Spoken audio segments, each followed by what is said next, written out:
ஆலயா cotton trending வேட்டிகள் ஷர்ட்டுகள். தமிழகம் முழுவதும் petrol பங்குகளில் நிகழும் சமூக விரோதிகளின் தாக்குதல்களை தடுக்க நிரந்தரமான நடவடிக்கை எடுக்காவிட்டால் வேலை நிறுத்தம் செய்வதை தவிர வேறு வழியில்லை என பெட்ரோலிய விற்பனையாளர்கள் சங்க தலைவர் முரளி தெரிவித்துள்ளார். கடலூரில் செய்தியாளர்களிடம் பேசிய அவர், தூத்துக்குடி மாவட்டத்தில் கடந்த 30ஆம் தேதி பெட்ரோல் பங்க் ஒன்றில் 10 பேர் கொண்ட கும்பல் நடத்திய தாக்குதலை சுட்டிக்காட்டி இதனை தெரிவித்தார்.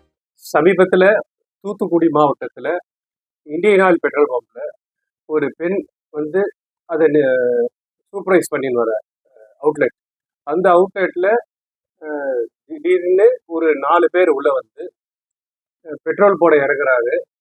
இறங்குறதுல பின்னால் வந்து உட்காந்துருந்தவங்க பெட்ரோல் போடுற இடத்துலயே வந்து சிறுநீர் கழிக்கிறாங்க. அதை போய் இந்த இடத்துல இது மாதிரி செய்யாதீங்க, டாய்லெட்டுக்கு போங்க அப்படின்னு சொல்லி ஊழியர்கள் சொல்லும் பொழுது அவங்கள தள்ளி விட்டுட்டு அவங்க மேலே சிறுநீர் கழிக்கிறாங்க, அவங்க மேலே எச்சு துப்புறாங்க.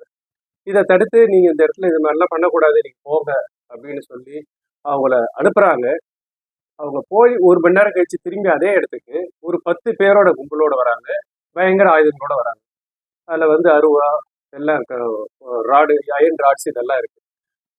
எந்த ஸ்டாஃப் வந்து தடுத்தாங்களோ அவங்கள டார்கெட் பண்ணி அவங்கள அடிக்க போகிறாங்க. அவங்க பாதுகாப்புக்கோசம் உள்ளே போய் தஞ்சம் அடைகிறாங்க, உள்ள ரூமில் தஞ்சம் அடைகிறாங்க.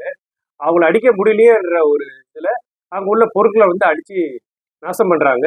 அந்த பொருள்கள் அனைத்தும் வந்து இந்தியன் ஆயில் பெட்ரோல் நடத்தியிருந்தாலும் அது மத்திய அரசாங்கத்தை சார்ந்த கார்பரேஷனுடைய சொத்து. அதாவது இது வந்து இப்போ பப்ளிக் செக்டர் அண்டர்டேக்கிங் கம்பெனின்னும் போது ஒரு பப்ளிக் ப்ராப்பர்ட்டி, அந்த பப்ளிக் ப்ராப்பர்ட்டியை டேமேஜ் பண்ணியிருக்காங்க. இந்த சூழ்நிலையில் பாருங்க, அந்த இடத்துல பெண்களோ குழந்தைகளோ வேற யாராவது சிலர் இருந்தா அவங்க வீச அருவா அது போடுற பிரச்சனை அந்த மக்களை பாதிச்சதுன்னா என்ன ஆகும்?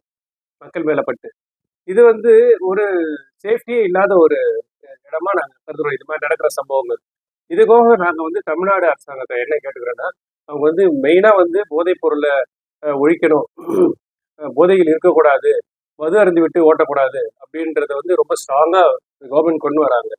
நாங்கள் சஸ்பெக்ட் பண்றது என்னன்னா, இது மாதிரி உள்ள வந்தவங்க அவங்களுடைய நினைவு இல்லாம, அதாவது வந்து சாதாரண ஒருத்தர் வந்து இது மாதிரி செய்ய மாட்டாங்க.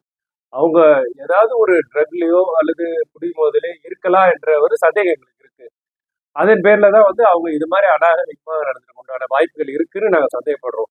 இதை வந்து தூத்துக்குடி மாவட்ட கலெக்டரும் எஸ்பியும் தீவிரமா அதை வந்து விசாரிச்சு யார் மேல தப்பு இருக்கோ அவங்கள வந்து இம்மீடியட்டா அரெஸ்ட் பண்ணணும். ஆலயா காட்டன் ட்ரெண்டிங் வேட்டிகள் ஷர்ட்டுகள்.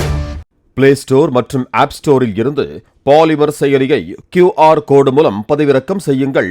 செய்திகளை உடனுக்குடன் பெறுங்கள்.